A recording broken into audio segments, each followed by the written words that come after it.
Fala galerinha do sexto ano, você que não é do sexto ano está aqui assistindo essa videoaula, seja muito bem-vindo. Então, sem mais delongas, vamos a ela. A Idade Média, parte 1. Muito bem, pessoal, até peguei o design da nossa videoaula sobre a queda do Império Romano para mostrar essa parte, como surgiu a Idade Média. A Idade Média ela vai surgir com a queda do Império Romano do Ocidente em 476.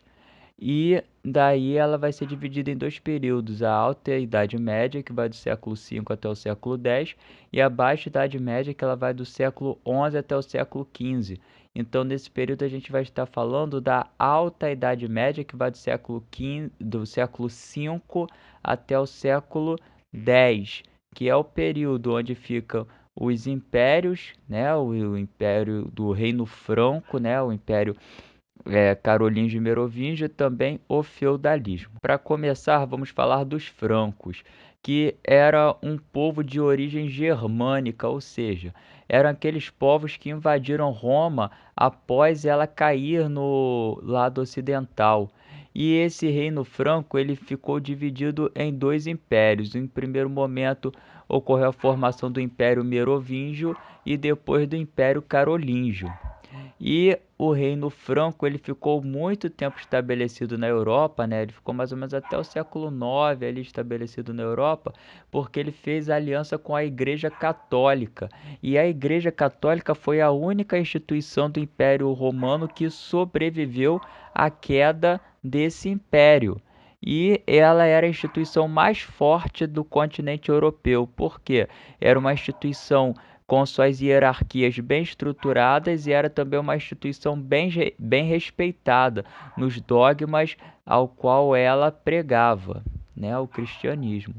E, no caso, o reino merovingio, o Império Merovingio, desculpa, desse reino franco, ele se iniciou em 496, quando Clovis, que era um rei franco, ele se converteu ao cristianismo, ou seja, ele se batizou, se converteu ao cristianismo e cedeu alguns de seus territórios desse império à Igreja Católica, fazendo com que a igreja também enriquecesse nesse período.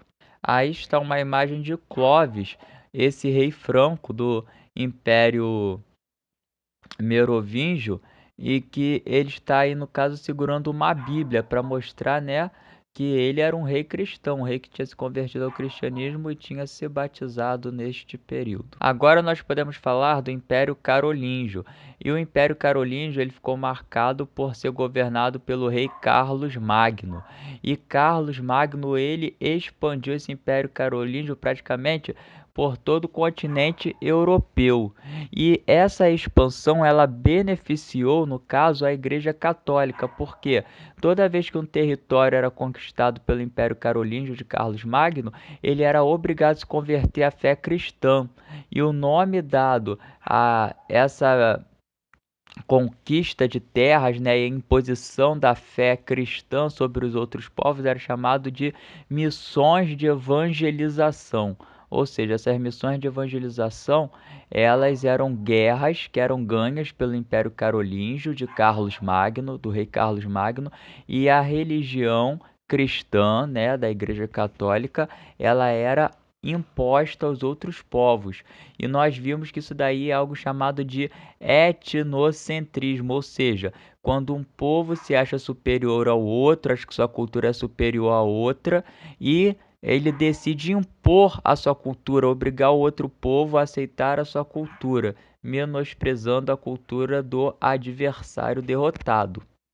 E essa aliança entre o Império Carolíngio e a Igreja Católica ela ficou mais séria durante o ano 800, quando o Papa Leão III coroou Carlos Magno como imperador. O que significou essa atitude? Essa atitude significou que o Papa era visto como mediador entre Deus e o rei, ou seja, o mediador entre Deus e o rei era o Papa, que dava um poder maior a ele, e também demonstrava que a igreja reconhecia a autoridade do rei carolíngio sobre os homens. E Carlos Magno, ele, na área cultural, ele manteve alguns costumes das origens germânicas, como a tradição oral, mas as leis, né, no caso, as leis dos germânicos, e também ele atribuiu alguns poderes administrativos a alguns nobres, né, que tinham título de condes, marqueses, duques, e Carlos Magno também incentivou, pessoal, o desenvolvimento cultural, que ficou conhecido como Renascimento Carolíngio. E nesse Renascimento Carolíngio, ele incentivou a construção de escolas, bibliotecas, e também essas escolas estavam ligadas à igreja, claro, gente, não eram escolas como a gente conhece hoje. Na verdade, eram escolas religiosas em que as pessoas estudavam para se tornar padres, bispos, e dentro dessas escolas as pessoas copiavam obras literárias da antiguidade, obras daqueles autores que nós vimos lá do Império Romano do Oriente, né, que eles também estudavam Platão, Sócrates, Aristóteles. Só que em 814 Carlos Magno faleceu, ele morreu. E os outros reis que assumiram no lugar de Carlos Magno não tinham a mesma habilidade política do que ele.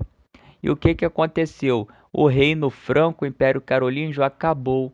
Ele terminou sendo dividido em vários reinos, e também durante esse período a Europa sofreu com as invasões, chamadas invasões bárbaras, ou seja, de outros povos, né, germânicos, que começaram a saquear as estradas europeias. Aí está uma imagem de Carlos Magno, né? Quando ele foi coroado, praticamente é quando ele foi coroado, essa imagem aí, se eu não me engano. E ele, com relação, né, com membros da Igreja Católica, isso está claro na imagem. Então a gente está vendo o rei Carlos Magno num acordo ali com membros da Igreja Católica. E como eu disse, pessoal, o Império Carolíngio ele caiu, né? O Reino Franco acabou, e com a queda do Império Carolíngio, né? E com a multiplicação de assaltos nas estradas europeias por vários povos germânicos, os as pessoas, né, que viviam nas cidades europeias, elas começaram a fugir das cidades e irem morar no campo, irem se refugiar no campo, nas terras de grandes senhores. O nome desses senhores, que eram donos de grandes terras na Europa, do campo europeu, era chamado de senhor feudal. E eles viviam num local, a fazenda desse senhor feudal era chamado de feudo. Então, por isso surgiu o modo de produção, né? O sistema econômico predominante da Idade Média, chamado feudalismo, no qual as pessoas que viviam na cidade, elas fugiram para o campo para trabalharem como camponeses, ou seja, na terra desses senhores feudais. E essas pessoas, elas trabalhavam lá, recebiam um pedaço de terra, viviam nesse pedaço de terra, mas trabalhavam para esse senhor feudal, cultivavam a terra dele e pagavam tributos a esse senhor feudal para poderem sobreviver, para não morrerem para esses assaltantes.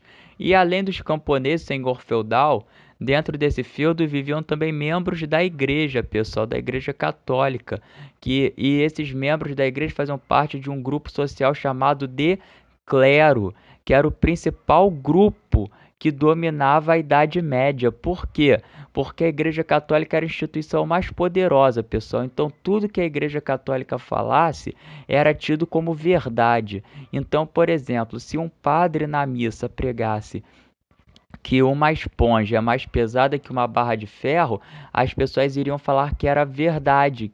Por quê? Porque o padre estava dizendo, e o padre era um representante de Deus na terra. Então, pela fé, segundo a fé, aquela esponja, uma esponja poderia ser mais pesada que uma barra de ferro. Então, devido à fé, ao temor a Deus que as pessoas tinham durante a Idade Média, as pessoas, os membros da igreja, né, que eram ligados ao clero, se tornaram a principal classe social deste período. Aí, pessoal, a representação da pirâmide social da Idade Média, né? O clero, que ficava no topo, que eram os membros da igreja, e ficavam responsáveis pelas orações. Então, que os membros do clero eram os que oravam, os que oram. Já os nobres, né, que eram os senhores feudais, os donos de terra, os homens que eram os mais ricos, né? O clero também, né? A igreja também possuía várias terras, né, dentro da Idade Média, mas os nobres eram os senhores feudais que tinham terra e além de terras eles eram responsáveis pela defesa militar dos feudos, ou seja, eram os guerreiros. Então os nobres são os que guerreiam.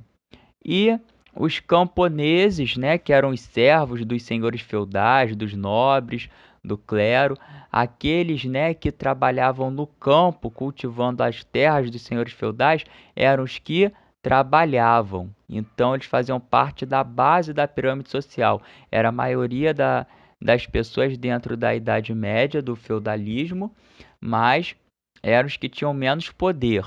Então, a sociedade feudal era dividida nos que oravam, o clero, os que lutavam, os que guerreavam, os nobres, a nobreza, e os que trabalhavam, que eram quem? Os camponeses e os servos. E para terminar, pessoal, a gente vai falar do ritual de vassalagem que acontecia entre os nobres na Idade Média. Como que era esse ritual de vassalagem? Era entre dois nobres, pessoal. Um nobre que era senhor de terras, né, era um senhor feudal, ele era chamado de suzerano. E esse suzerano, por ele ter muitas terras, ele decidia doar terras a um nobre que não tinha. E esse nobre que vai receber a terra, ele era chamado de vassalo. Então, vassalo era um nobre que não tinha terras e recebe um pedaço de terras. O que doa o pedaço de terras é chamado de suzerano. E esse vassalo ele vai receber a terra e em troca ele vai oferecer para esse suzerano fidelidade, ou seja, o que o suzerano precisar, esse vassalo, esse nobre, né, que é vassalo, ele vai ter que estar presente. Ó, eu vou precisar que você me represente, me defenda no tribunal. Então, aquele vassalo ia fazer um depoimento a favor do suzerano no tribunal. E se o suzerano fosse para uma guerra, olha, eu vou para uma guerra contra o inimigo X. Então, o vassalo automaticamente organizaria os seus guerreiros, seus nobres, para lutar na guerra a favor do seu suzerano contra o inimigo X. Mas caso esse vassalo, ou o feudo desse vassalo que foi doado pelo suzerano, também fosse atacado por um outro inimigo, vamos dizer o inimigo Y, o suzerano ele deveria apoiar militarmente esse vassalo. O suzerano ia falar: não, nosso vassalo ele está precisando de ajuda. Então ele ia reunir seus soldados e seus nobres para ajudar o vassalo em guerra. Então, pessoal, vocês podem perceber que esse apoio militar ele era mútuo, ou seja, os dois se apoiavam militarmente, mas quem jurava fidelidade ao outro era o vassalo ao suzerano. O vassalo que devia fidelidade ao suzerano era como se fosse um favor ao suzerano por ele ter doado terras a esse vassalo. Aí, pessoal, uma imagem desse ritual de vassalagem, porque o vassalo seria esse nobre que está ajoelhado, ele se ajoelhava, ele beijava as mãos e o rosto do suzerano, né, que é o nobre que doa as terras, e através desse ritual dele se ajoelhar e beijar as mãos e o rosto do seu suzerano, é que ficava jurada a fidelidade, pessoal. Ele jurava fidelidade, no caso o vassalo jurava fidelidade ao suzerano. E ao fundo vocês podem ver que quem é que testemunhava esse ritual de vassalagem? Um membro do clero, ou seja, um membro da Igreja Católica, que era a instituição mais poderosa, era a classe social mais poderosa da Idade Média nesse período. E aí, pessoal, para terminar de verdade, tem um exemplo de feudo, como era dividido o feudo nesse período. Olha, tem um castelo lá que era onde o senhor feudal morava. Aí tem um riozinho, uma ponte. Tem o manso senhorial. O que que era o manso senhorial? Eram as terras do senhor. Então, dessas terras, os camponeses cultivavam ela e toda a plantação dela ia para o senhor feudal, ia para os nobres e para o clero. E o manso comunal. O manso comunal é uma terra em comum que era cultivada pelos camponeses, mas que ela A plantação dela era tanto para camponeses quanto para os senhores feudais. Tinha também o manso servil, essa terra não, essa terra, o manso servil era a terra dos camponeses, eles cultivavam, né, dessa parte. Eles tiravam uma parte para pagar de tributo ao senhor feudal e o restante ficava para eles se alimentarem.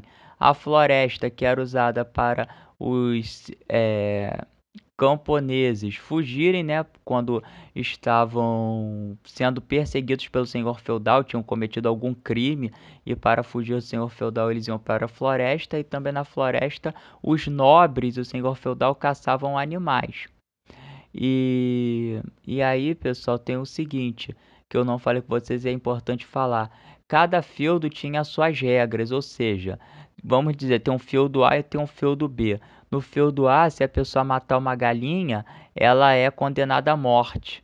No feudo B, se a pessoa matasse uma galinha, ela poderia ser presa e não condenada à morte. Então isso quer dizer o quê? Que cada feudo ele possui as suas regras. E um camponês, ele pode virar senhor feudal? Não, não pode. Por quê? Porque nesse período existia imobilidade social, ou seja, as pessoas elas não podiam trocar de classe social. A igreja falava o seguinte, que quem nasceu pobre foi porque Deus quis que nascesse pobre, então essa pessoa não podia ficar rica. E quem nasceu rico é porque Deus quis que aquela pessoa nascesse rica, então ela tinha que manter a sua riqueza. Então, os membros do clero eles se mantinham no poder, no topo da pirâmide social por causa disso, porque eles falavam que quem nasceu pobre tinha que continuar pobre, quem nasceu rico tinha que continuar rico. E aí vocês podem ver que dentro de cada feudo também tinha o que? Uma igreja, né? Uma capela. Ou seja, todas as pessoas, camponeses e nobres iam à missa, iam assistir o padre, o bispo rezando a missa dentro do feudo. Ou seja, se todo feudo tem uma igreja, quer dizer que a Igreja Católica tem um pedaço de terra em todos os feudos, por isso ela era a instituição mais poderosa desse período. Então, pessoal, é isso que eu tinha que falar com vocês sobre a Idade Média por enquanto. Valeu, até a próxima, gente. Tchau, tchau.